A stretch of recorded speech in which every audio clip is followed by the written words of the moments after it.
Hey, what's up, guys? DJ Ironhawk here on my thoughts on the PlayStation 1 Mini Classic. Do I think it's cool? Yeah, it is. But my opinion would be why wouldn't they just make this backwards compatible on the PS4? And the reason why I say that is because Xbox does that. And before anybody says any shit, and you know exactly who you are, Dread, I'm not hating on PlayStation. But at the end of the day, this is just a quick cash grab. Let's be realistic, okay? Let me show you the difference. Okay, this is the original, that is the mini, okay? Then let's go over to Xbox, okay? This is the backwards compatibility. Look, all the Call of Duties are backwards compatible from Xbox 360, okay? How many games are there? Let's find out. There's 531 games that are backwards compatible for the Xbox One, okay? So basically, Xbox 360 and the original Xbox. There's at least, I think, 30 of those titles are Xbox One, the first one from when it first came out, and over 500 titles that which are Xbox 360. Some of them being exclusive titles, third party, arcade, Connect games, you name it, right? All backwards compatibility, and it costs you absolutely nothing. It is 100% free. Even with the games with gold, we get 2 Xbox One games that are, free, obviously, as long as you have the monthly membership. And then you get an additional 2 Xbox 360 games that are free, 100% free, and you get to keep them for life. As long as you have the gold when you download them, you got them for life. Example, let's say if they gave away, right there, Dante's Inferno. Okay, that's backwards compatibility. Let's say they announce it for next month and you think, oh shit, when my Xbox Live Gold is going to run out, I'm not going to have it. No. Every single game that you own that's backwards compatible, whether it be free, bought, whatever, you keep that for life. The only games that you do not keep for life are the Xbox One games. Just like the PS4, same concept. The difference is every game they give you that's PS Vita, PS3, and PS4, you have to have the PSN online. You don't get to keep those games anymore. Basically, you don't get to play them.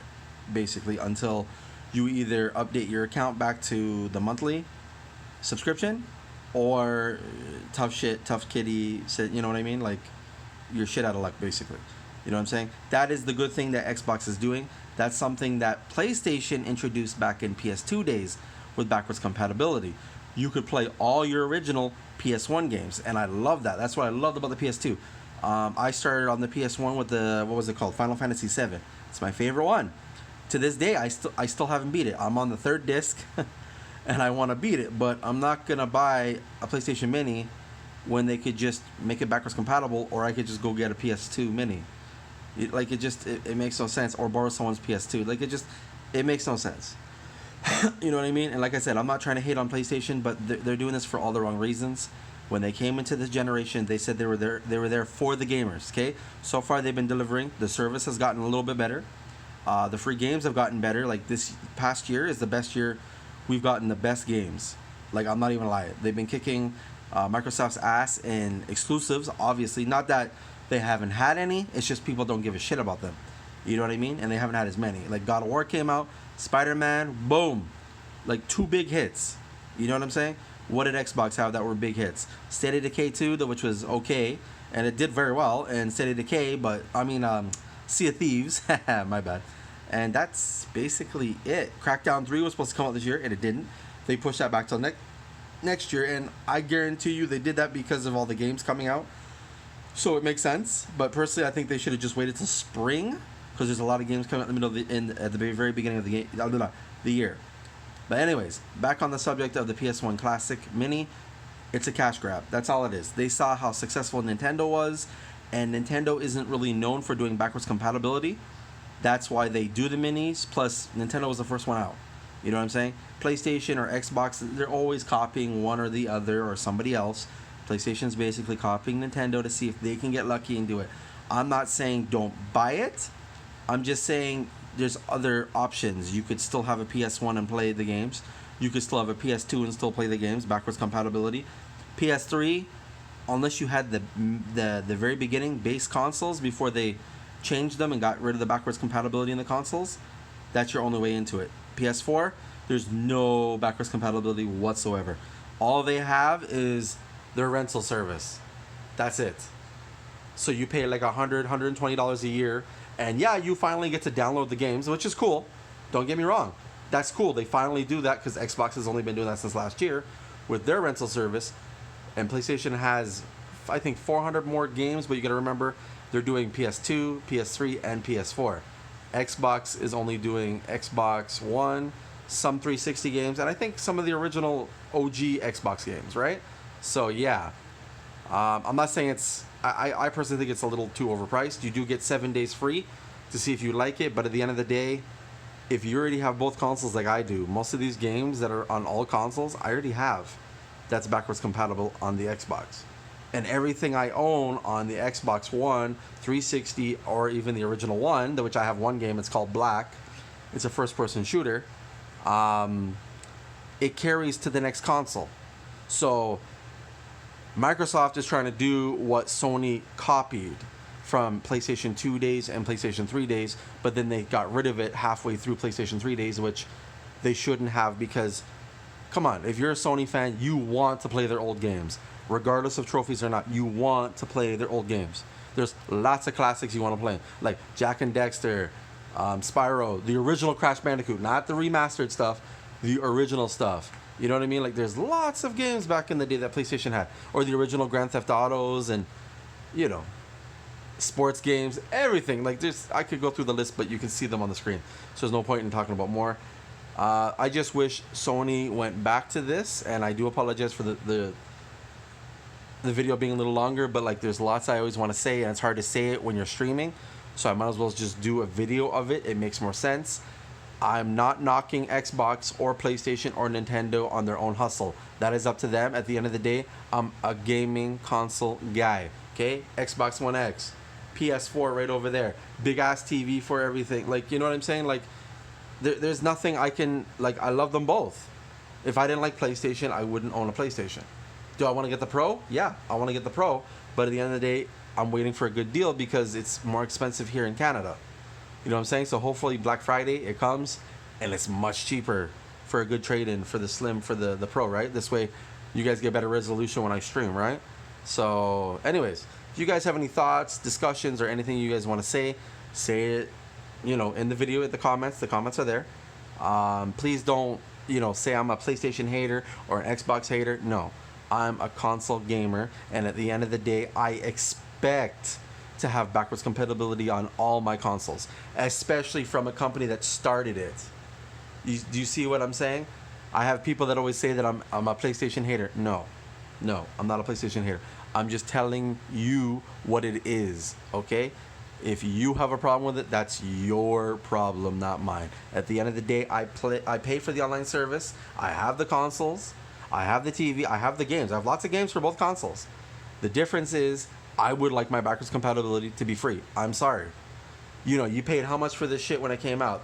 This technology from that console right there is from 2011. It's 2018. Why are we still paying almost $400 for a console for technology that's probably worth $50 to $100? Honestly and truly. And people are still dumb enough to pay for it. I don't understand it. This motherfucker right here, 6 teraflops of power. That one, 1.84 teraflops. Like, $100 something, $200 more, I'm getting this. And it actually does 4K. And as I said, it's got backwards compatible for free. So whether it's disc or digital download, it's there. Big example. I'm a big Call of Duty fan, especially of the Treyarch games. Black Ops 1, 2, and 3. Modern Warfare 1, 2, and 3. World at War. You name it. Advanced Warfare, anything. Let's say you just got Xbox One. Okay? And you have all those games digital or on disc. They work on the Xbox. And if you have the Xbox One X, it actually upscales it to 4K. Like, what do you have to lose? That does nothing. It just plays your PS4 games. That's it. You want to do your backwards compatibility? You got to pay for it. This is all I'm saying, guys. Why pay for something when it should be free? And I know a lot of you Sony and Xbox fanboys agree with me 110%. And then there's some that are like, who cares? It's not that much money. It's $120 a year to rent games. And even still, most of these games you probably already either have on one console or the other, or you don't care. You know what I'm saying? I don't like every exclusive Xbox have.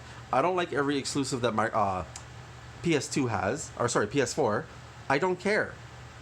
If you don't play what I actually want to watch, or sorry, if you don't make what I actually want to play, it just, no. It makes no sense. Why would I buy a game that I don't care about? Like, example, Mafia 3. You think I give a shit about Mafia 3? I didn't even play the first two. I didn't give a shit. Period. I don't care. You know what I'm saying? They have to give me games that I actually care that I want to buy. The only ones I've bought so far this year on the PS4, that which, you know, I actually got day one, was God of War, which is fucking amazing, and Spider-Man. That's it. Xbox, the only one I have so far this year is State of Decay 2. That's it. And that's because I love the first one and it wasn't too expensive. And I got a free copy of the first one, which I gave to my son because why not? It's a free game, right? So you're paying for that, the season's pass, and you're getting a free game. You can't go wrong. And it was what, $50, I think? Yeah, $50. You know, then Sea of Thieves, my son's mother has the Game Pass. So I get to use it as well because we do the console share. So every game I have and she has and the Game Pass, we can both download, no problem, and she's paying for it. It's only $10. Well, I think $12 a month in Canada. Yeah, $12. I think it's $11.99, something like that. $10.99, $12.99, whatever, something like that. PS4, I don't care to get the pass because I would rather just have backwards compatibility or use my Xbox. Why would I buy a mini if I can just have it backwards? Like, do you see what I'm saying? Like, it'd be like if Xbox came out with a mini Xbox. You think I'm dumb enough to buy that shit? Hell no. They can kiss my ass on that as well. What would be the point of that? You already gave me backwards compatibility. Why would I have to pay for it? You know what I'm saying? Anyways, if I missed out on anything in the conversation, sorry guys, I'm spitting this out like fresh off my head. Okay? Because I've already spoken to this about a couple of people. Some people called me a hater. Then they were like, well, okay, I understand what you're saying. Dread, you know who I'm talking about, motherfucker? Anyway, yeah. As I said, once again, I'm not being an Xbox fanboy or a PlayStation fanboy. I'm a console gamer. The only reason why I don't have the new Nintendo is because it's not worth what they charge. Like, come on now, give me a freaking break. The original Xbox has more power. Like, fuck off.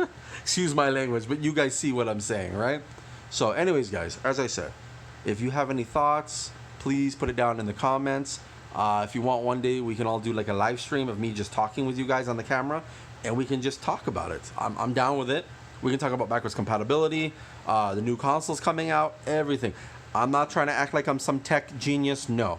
I know enough to get by on what has more power and which one doesn't. Right now, the Xbox One X is the most powerful console in the market. Next would be PS4 Pro, then the regular PS4 or the Slim, and then the Xbox One S, and then the original Xbox.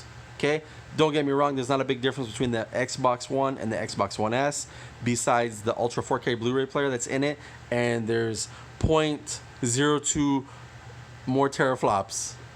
Sorry, not 0.2, 0.8 more teraflops. So the original Xbox has 1.32 if I'm correct, and then the One S has 1.4. That one has 1.84. The PS4 Pro has 4.2, and then that has 6 teraflops. So 12 gigabytes of GDDR5, right? So it's 40% faster than the PS4 Pro and more powerful, and it can actually do 4K gaming. I'm not saying full 60 frames. There are some games that can only do 30, which realistically is still a big upgrade compared to the original Xbox, because a lot of those games only did like 900p. You know what I'm saying? So from 900p resolution to 4K, almost full 4K 60 frames, that's a big difference compared to the PS4, which did 1080p, maybe sometimes 900, depending on the game and how much, you know, power the console needed to use. It would be 900. There are a few. Wolfenstein, the last one, that one did about 900, I think it was, or 1000 or some shit. I can't remember, but it was much lower, right? And then the PS4 Pro, which does, like I said, it can do your pure 1080p, and it will go up to, the only game I've seen go the max, I think it was like 1800p. It upscales to 4K, but it's not 4K. It's dynamic, and that's it. Anyways, guys, I'm mumbling too much. Anyways, if you're new, please subscribe, like, comment, share, join on the discussion, and check me out on my streams. I should be on later on today when I get my son from school. Everybody, much love. Your thoughts, please be kind in the chat, in the comments. No cussing, no ignorance. Just, you have something you want to say it, but be respectful, please. I only ask nicely because I will not answer your question if it's very ignorant. Don't call me no hater, because I'm not. As I said, I'm a console gamer and I stream on that more than anything else. You know what I'm saying? I love my PS4 because of that. It's amazing. I love my PS4 and I love my Xbox. I just wish Xbox would let you stream from the console itself without using anything extra. Like, Xbox, get off your lazy asses and do it. I'm happy with the backwards compatibility and everything else, but we need more exclusives like everyone's been complaining about. And I want to be able to stream. I don't give a shit about Mixer. I don't care about Twitch, even though I'm kind of on it. But I want to stick to my YouTube because that's what I'm doing, and I would love to be a real YouTuber one day. Alright, guys? Anyway, much love. As I said, if you're new, please subscribe, like, comment, share, and I'll talk to you guys later. Much love.